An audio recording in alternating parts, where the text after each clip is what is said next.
Hello and welcome to Sobricks. I'm Adam and this is Sobricks. This is my channel for reviewing Lego sets and building them and other Lego related stuff. In this video, I'm going to be taking a look at the Lego Marvel Spider-Man set here. This is set number 76226. It has 258 pieces and I paid $5 for this set. This set retailed for $25 from the Lego group. I've seen it on sale for various amounts. This is what's called, I believe, a Constraction figure. It's sort of this cross between an action figure, but also buildable. So Lego, so construction. So they call them maybe Constraction figures. I've looked at one of these quote-unquote Constraction figures before with a Venom one, and I know they have Ant-Man, Iron Man, Wolverine, Miles Morales, Venom, I think a Captain America one, and I don't know how many other ones, but I didn't really love the Venom one, and they're not something I would normally go for. But when I see a Lego set for 80% off, no matter what the Lego set is, it gets my attention. So this retailed for $25. I paid $5 for it, and that was pretty much too good of a deal to pass up, especially considering it's licensed with IP, popular character, printed pieces in here. So this had a lot of things going for it, and the $5 price tag was too good to pass up. So I did end up getting this, and so in this video, I'm going to open this up, I'm going to put this together, and then I'm going to share my thoughts on it. So while I build, I will speed the video up, and then I'll slow it back down to review this set. So, until then, enjoy!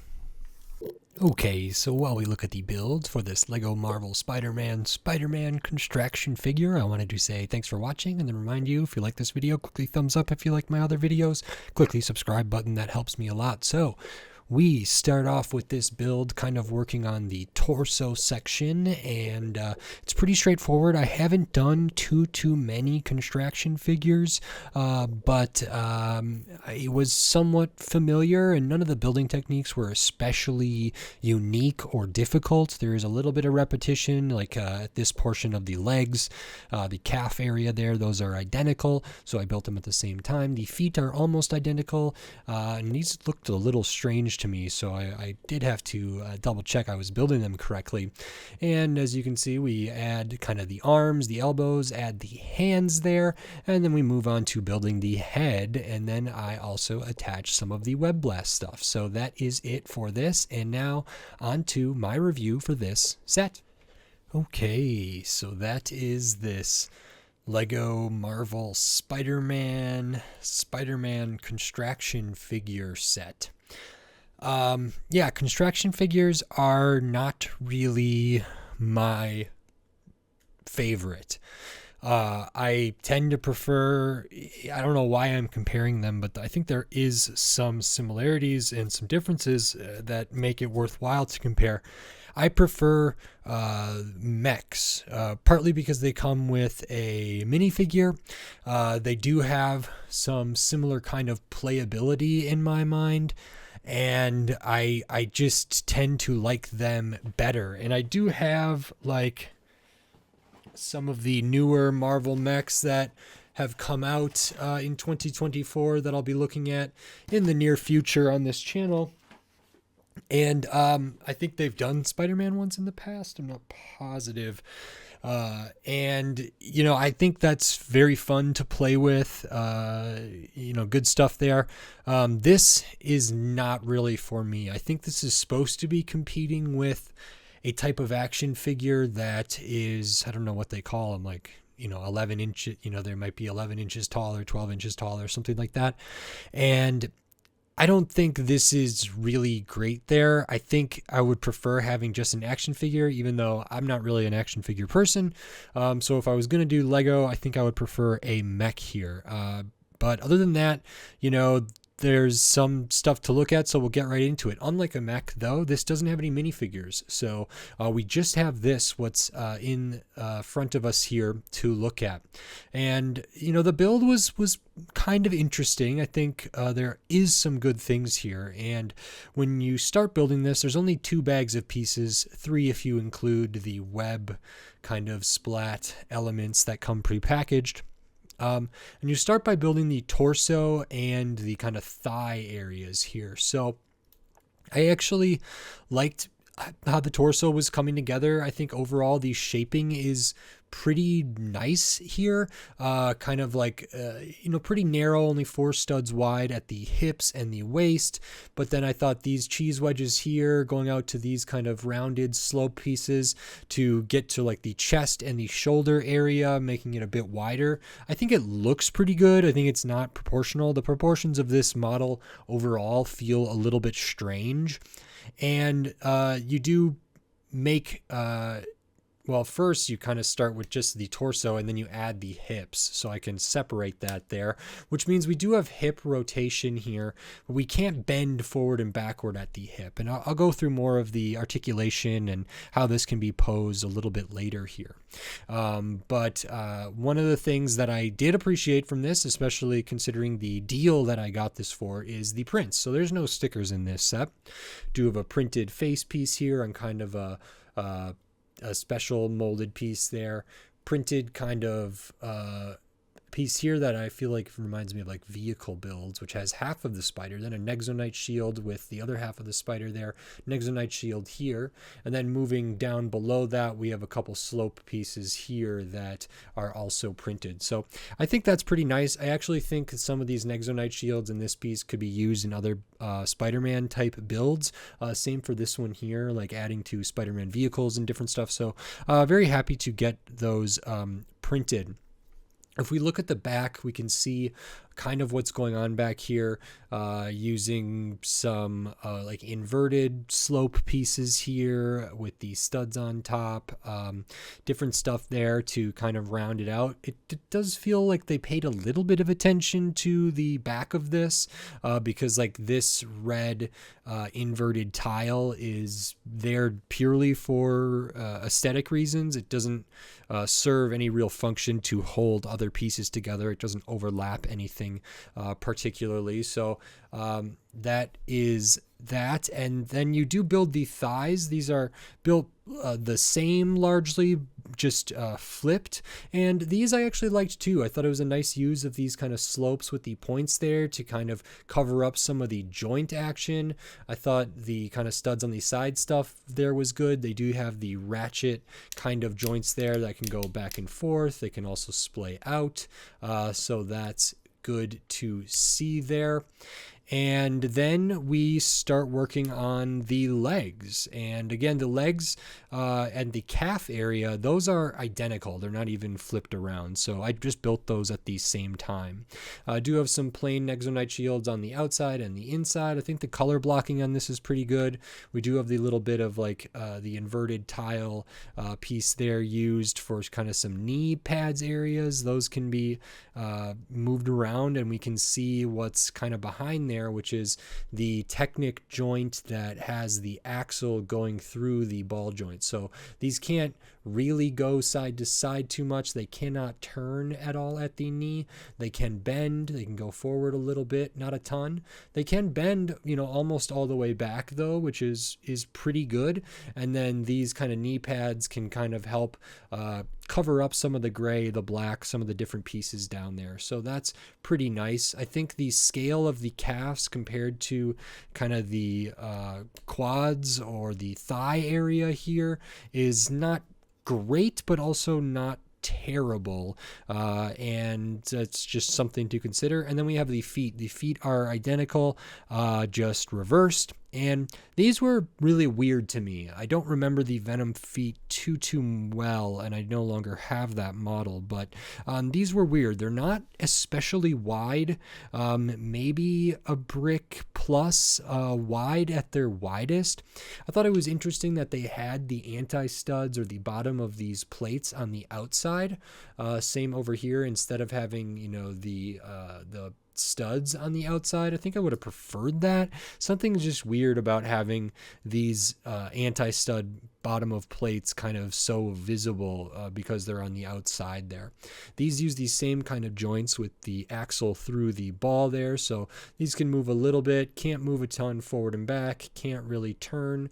They can move sideways like this, although I don't know why you would want them to. There's a little bit of movement here, but not a ton, and that's the same on the other side. And I also felt like the overall shape for the feet was a little bit weird, how this kind of rounds off and then has that weird indent in there.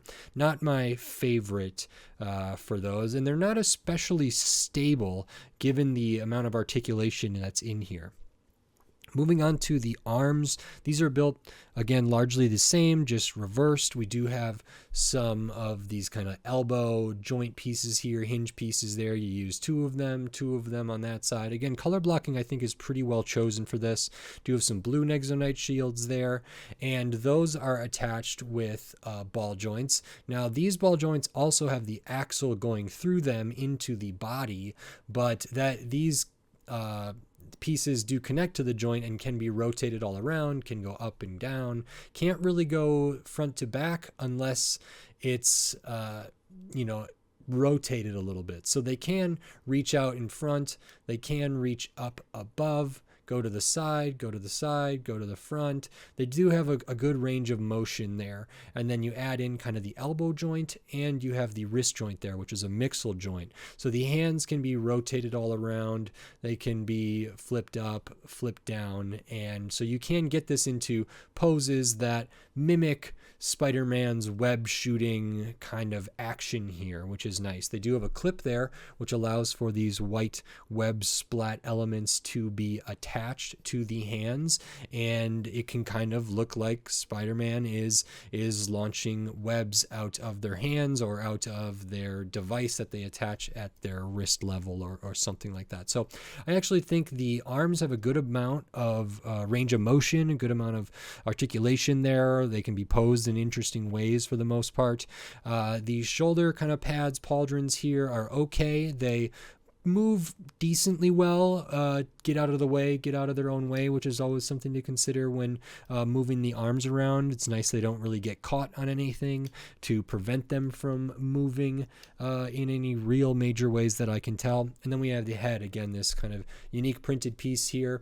Not super rounded off the back, but they did their best. I think the heads on these is kind of strange, and it never really looks great to me. From the back, it looks really weird that you can see this mixel joint and that thin bar element there. So I'm not like super thrilled about this, but there is some angles where this can look pretty good where you don't see that stuff. And so I do appreciate that a little bit. The head does have, its own range of motion as well. And as far as posability goes, I find it's a little bit difficult. We have the ratchet joints at the kind of hip place there. We can rotate at the waist. We can bend the legs a little bit, but we can't go too far forward. And everything here feels a little bit awkward to me. It can be, get into some action poses probably, but it feels like these joints aren't super, super stable, and everything feels really like gangly. I don't know if that's the right word, but just very kind of clumsy and weird. And so I don't even know if there's a great way to pose this by itself. I think with a little bit of knee bent there, it would help to have maybe more waist articulation, and we can get some arms out here, and that's not terrible. It feels sturdy enough, but that's not super impressive either. So I found this a little bit difficult to work with. As far as a person playing with this, it's fine. It's totally doable. It's just not my favorite kind of thing, and I think it could be done better. So a little bit disappointed here in how sturdy this is and how this would seem to play here. And that's pretty much everything that's in this. It is what it says on the tin. It's a Constraction figure. I'll show the extra pieces. You do get some of these extra web splat elements here, like the handcuffs and these smaller ones and this one. And then we also have the extra pieces over here, which are just your 1x1 studs, tiles, plates, cheese wedges, Technic pin there, all of that good stuff. And this set is 258 pieces, I believe, and it retailed for $25. I think for these Constraction figures, depending on which one you get, the prices do vary. I think for Ant-Man and Iron Man, the prices were a little bit higher. For the more recent ones, like the Captain America and the Wolverine one, I'm not sure what those retail at. The Venom one, I think I got on a sale. The Miles Morales one I haven't looked at. And this one I was not going to buy for $25, frankly. It could be that that is fair value. I would love it if it was at $20, but I paid $5 for this. And like I said, when I see a Lego set that's 80% off, it's kind of a no-brainer for me. It feels like I'm going to get my money's worth. It feels like it's going to just still be interesting. I mean, $5, I pay that for one minifigure in a CMF. I might pay that for one poly bag. This is certainly a lot more raw Lego than that. It also has the prints. It also has the IP attached to it. So this had a lot going for it. I think at the $5 price point, it's an instant buy, and that was the case for me when I saw that deal. $20 I feel like would be better, but $25, there was no way I was going to purchase this. It's just not something I terribly want to have in my collection. I don't have very much interest in playing with this or displaying this. I think there is a market for this. I just don't know if Lego has been super successful in kind of getting to that market, who like action figures of a particular size and scale, also like Lego, and these kind of bridge that gap in a way that people find really enjoyable. I'm sure there are plenty of people who really, really like these. I'm just not one of them. So I wouldn't have paid $25 for it, but you knock off $20 off that price, 80% off, brings it down to $5, then we're in business. You know, I don't know what my upper limit is this. If I saw this for $10, I probably would have picked it up. If I saw it for $15, I don't know. Then we're getting into a scenario where I'm not quite sure. And this is more pieces than a lot of the mechs. $15, $16 is what a lot of the mechs go for. I think the Marvel ones are still $15, I believe. But they do have a minifigure, and they are quite a bit smaller. But if I was to choose between this for $15 or a mech, I think I might choose the mech. And then, anything above that is a little bit different. So these are just not a set I am particularly interested in, and I'm not sure what I'm going to do with this now. I'm certainly glad I was able to take a look at it, had a fun building it, had fun talking about it. It's not something that I am compelled to play with or to display in any meaningful way. So we will see what will happen with Spidey here. But I think I'm super happy to get the very good deal that I did get. So that's a really good, and not my favorite, so I didn't really like it, but I like making these videos and I like building Lego and talking about it. So that's very good. If you like this video, please click the thumbs up and give it a like. If you like my other videos, click the subscribe button so you're up to date on all the Lego videos I'll be doing here in the future, including more Lego Marvel, more Spider-Man sets, and then tons of other Lego sets from all different themes, all different shape, size, price point, piece count, tons of different stuff. So subscribe so you don't miss it. If there are Constraction figures that people think I might like, I'll consider looking at them again. It's not a top priority for me, but if someone tells me, oh, the Iron Man or the Ant-Man one is really, really good, you gotta check it out and it'll change your mind. If there's a Constraction figure out there that will change my mind about these, I would entertain that idea, so leave it in the comments below. Otherwise, I just have tons of other videos about all different kinds of Lego sets there, so subscribe. It helps me a lot and I appreciate it. And if you want to support this channel and support my videos here, you can do that right here on YouTube with membership, supers, and thanks. All of that stuff helps me a lot, and it's greatly appreciated. And I still have the Patreon. It's linked in the video description, linked on my channel page, patreon.com/sobricks. You can get access to all my videos early, as well as some exclusive videos, tons of stuff in the works for that. So again, maybe consider checking that out. Every little bit helps. Thank you very much. And with all that said, until next time, thanks. Bye.